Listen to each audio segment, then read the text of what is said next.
everyone, welcome to my new vlog video. So এটা হচ্ছে picnic day vlog. আমাদের school থেকে ড্রিম হলিডে পার্কে পিকনিকে নিয়ে যাওয়া হবে। তো আমরা সকালে হচ্ছে 6:30টায় রওনা দেওয়ার কথা ছিল, কিন্তু সবকিছু রেডি করতে করতে 7:30 বেজে গিয়েছে বাস ছাড়তে। তো আমরা শুরুর দিকে সবাই অনেক এনার্জেটিক ছিলাম, সবাই এনজয় করছিলাম। আমাদের কয়েকটা 2-3টা জায়গা অপশন দেওয়া হয়েছিল, তো সবাই ড্রিম হলিডে পার্কেই যেতে চেয়েছে। এজন্য 2-3 দিনের মধ্যেই সবার ফি দেওয়া হয়ে গিয়েছে আর আমাদের যাওয়া হয়ে গিয়েছে। যেহেতু কিছুদিন পর নির্বাচন, তাই হচ্ছে আগেই চলে যেতে হবে, না হলে পরে আর যাওয়া যাবে না। তো আমরা হচ্ছে 12টার দিকে পার্কে পৌঁছাই গেলাম। তো পার্কে গিয়েই দেখলাম প্রচুর ভিড়, চারদিকে অনেক স্কুলের ছেলে মেয়ে আর অনেকেই এসেছে এখানে পিকনিকের জন্য। তো আমরা শুরুতেই রোলার কোস্টার আর ভূতের বাড়ির 2টা টিকিট কেটে নিলাম। আমরা হচ্ছে ভূতের বাড়িতে ঢুকছিলাম। ভূতের বাড়ির জন্য আমি অনেক এক্সাইটেড ছিলাম সব রাইডসের মধ্যে। তো এটার টিকিট হচ্ছে 110 টাকা। অ্যান্ড এখানে সবাই অনেক ভয় পাচ্ছিল আই গেস, কিন্তু আমি তেমন একটা ভয় পাইনি। শুধু এখানে একটা অরিজিনাল মানুষ ছিল, ওটা দেখে ভয় পেয়েছিলাম।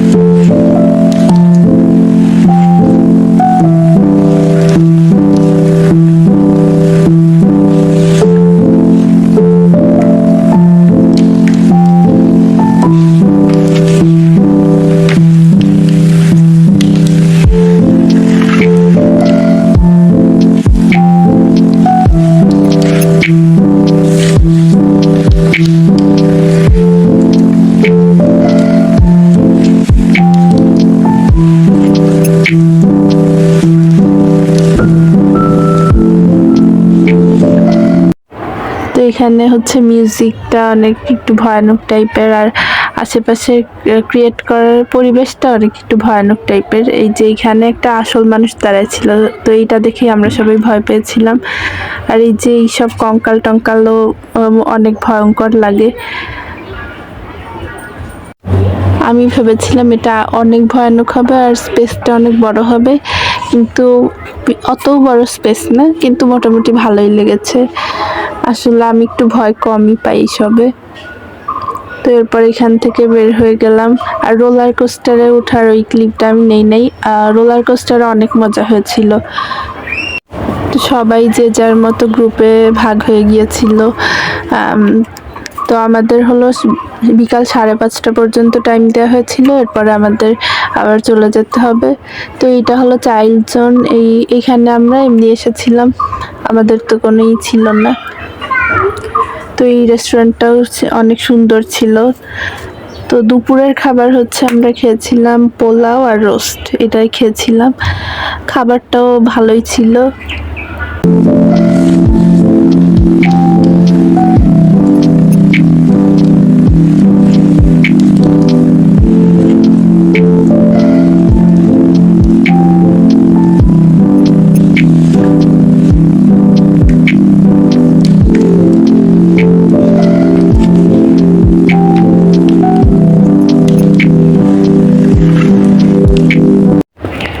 লেক সাইড ভিউটা অনেক সুন্দর ছিল।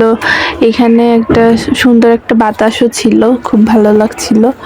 আর এরপর আমরা হচ্ছে ক্যাবল কারে উঠলাম। এই ক্যাবল কার থেকে হলো পুরা ভিউটা এনজয় করা যাচ্ছিল। পুরা মানে ড্রিম হলিডের যেইটা সব কিছু আমরা দেখতে পাচ্ছিলাম। তারপর ওয়াটার পার্ক সব কিছুই দেখা যাচ্ছিল।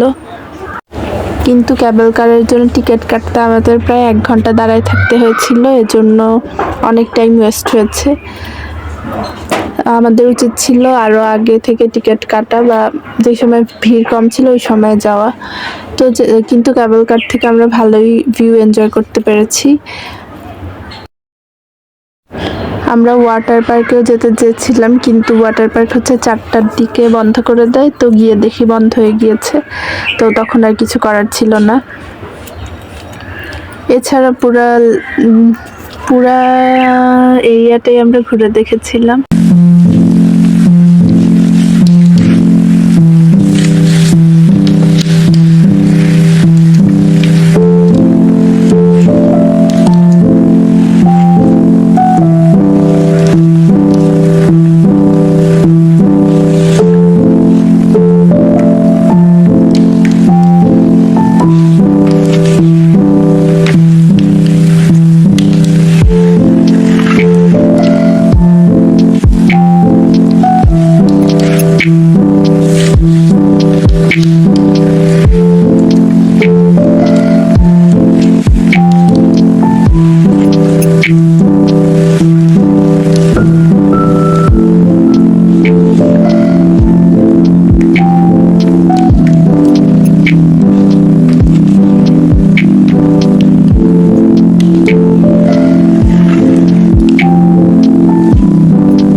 হচ্ছে এখানে একটা টানেলের মধ্যে দিয়ে যাচ্ছিলাম। তো টানেলটা অনেক অপরিষ্কার টাইপের, কিন্তু এর এক প্রান্তে ঢুকলে আর এক প্রান্তে একদম চলে যেতে পারবে, এই জন্য এর মধ্যে ঢুকেছিলাম। তো এই টানেলটা হচ্ছে পানির নিচে বানানো। তো এটা হলো ড্রিম হলিডের যেই লোগো টোগো দেয়া, এখানে মানে সবাই ছবি তোলে, এখানে আমরা ছবি তুলতেই এসেছিলাম। এইটুক এর ক্রিয়েচারটা অনেক সুন্দর। আর এখানে এই যে পদ্মা সেতু তৈরি করা, মানে নকল টাইপের, আর মেট্রো রেল এইসবের।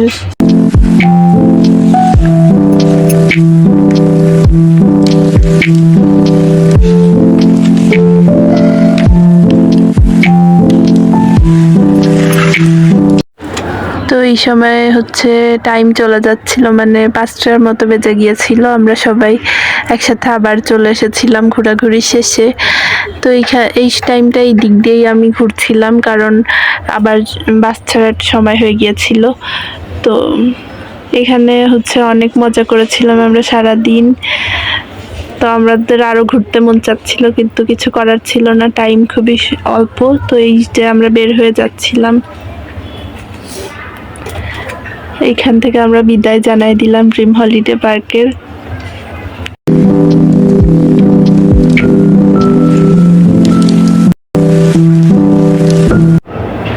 তো আমাদের হলো আবার একটা কি যেন মুড়াপাড়া জমিদার বাড়ির এই প্লেসে নিয়ে আসা হয়েছিল। তো আমাদের হচ্ছে দেরি হয়ে গিয়েছিল, তাই রাতেই নিয়ে আসা হয়েছিল। কথা ছিল হচ্ছে আসার সময়, মানে সকালে নিয়ে আসা হবে, কিন্তু পরে নিয়ে আসা হয়েছিল। জায়গাটা অনেক মানে একটু অদ্ভুত ছিল, ভুতুড়ে টাইপের পরিবেশ ছিল।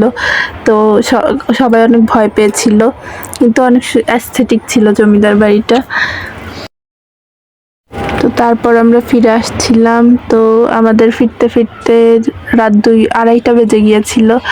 তো আজকের ব্লগটা এই পর্যন্তই। আল্লাহ হাফেজ, সবাই ভালো থেকো আর লাইক কমেন্ট করো।